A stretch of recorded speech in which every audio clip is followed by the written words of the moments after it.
এই যে বন্ধুরা, আমি সুন্দর করে পাতাগুলি ধুয়ে পরিষ্কার করে নিয়ে এখন আমি মাছটাকে মনে করেছিলাম সকালে করব, তা না, এখনই আমি করে রাখবো। সকালে সম্ভব না, সকালে করা বন্ধুরা সম্ভব না। এই জন্য এখন আমি এটা কয়টা পাতা, তিনটা পাতা,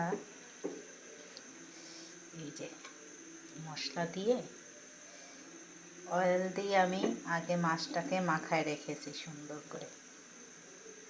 দুইটা মাছ দুইটা পাতায় দিব।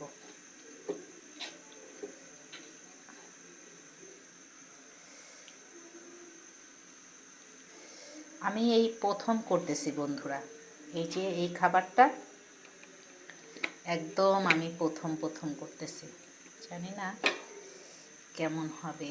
এটাকে পরে আমি সুতা দিয়ে বেঁধে দেব। এখন সুতা দিয়ে আমি এক হাতে করতেছি, তো এক হাতে করব, এই জন্য আর কি আমি পরে এইটা সুতা দিয়ে বেঁধে দিব। এই যে ট্রেটা নিয়ে আসলাম, ট্রেটা করলেই ভালো হইতো। এই যে একটা, আর এটাই আর একটা দিব। জানি না, আমি প্রথম করতেছি তো কেমন হবে জানি না বন্ধুরা, তারপরে একটু করি, আমার অনেক ইচ্ছা হয়েছে করার জন্য। আমার ওইদিকে গোসলের পানিটাও গরম হয়ে গেল। এই যে দেখছেন, এই যে মাছ সমস্ত মশলা দিয়েছি, সরিষা বাটা, ধনিয়া পাতা, রসুন, আদা, জিরা, হ্যাঁ সব একসাথে ব্লেন্ড করা, তো সব কিছু দিয়ে। আর আমি এটার মধ্যে সরিষার তেল দিয়েছি বন্ধুরা, সরিষার তেল, অন্য তেল দিই না। সয়াবিন তেল এমনি একটু কড়ার উপরে দিয়ে নেব, সয়াবিন তেল আর সরিষার তেল দিয়ে আমি এটা ইয়ে করছি।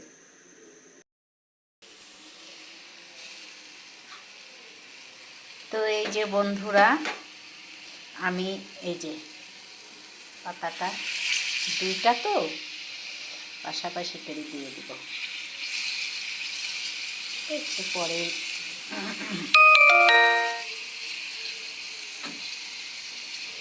এখন আমি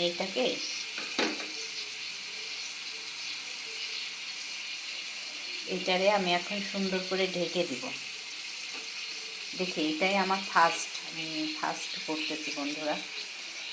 এখন একটু ঢেকে দিব, ভাপে তো হবে, নেক্সট টাইমে। বন্ধুরা একটু পানি গলছে, পানি বের হয়েছে, মানে লাউয়ের পাতাটা ধোয়া হয়েছে না, ওইটা থেকে পানি বের হয়েছে, মানে এইটার পানিতেই মনে হয় ভাপা হয়ে যাবে। আমি এই ফার্স্ট এটা করলাম, এবং ফার্স্ট করে মানে এটার একটু বুঝতে পারবো। না করলে না করলে তো শেখা হয় না, বা বোঝা যায় না যে কিসের মধ্যে কী হচ্ছে। একটু হালকা ভাপে রেখে দিই। এই যে বন্ধুরা, আমার মাছ ভাপা এখনো হয়নি এখনো হয়নি, দেখতে অনেক ভাল লাগছে। হ্যাঁ, সুতোতে পেঁচাই দিয়েছে, এটা সুতোতে পেঁচাই না দিলে তো থাকবে না। আর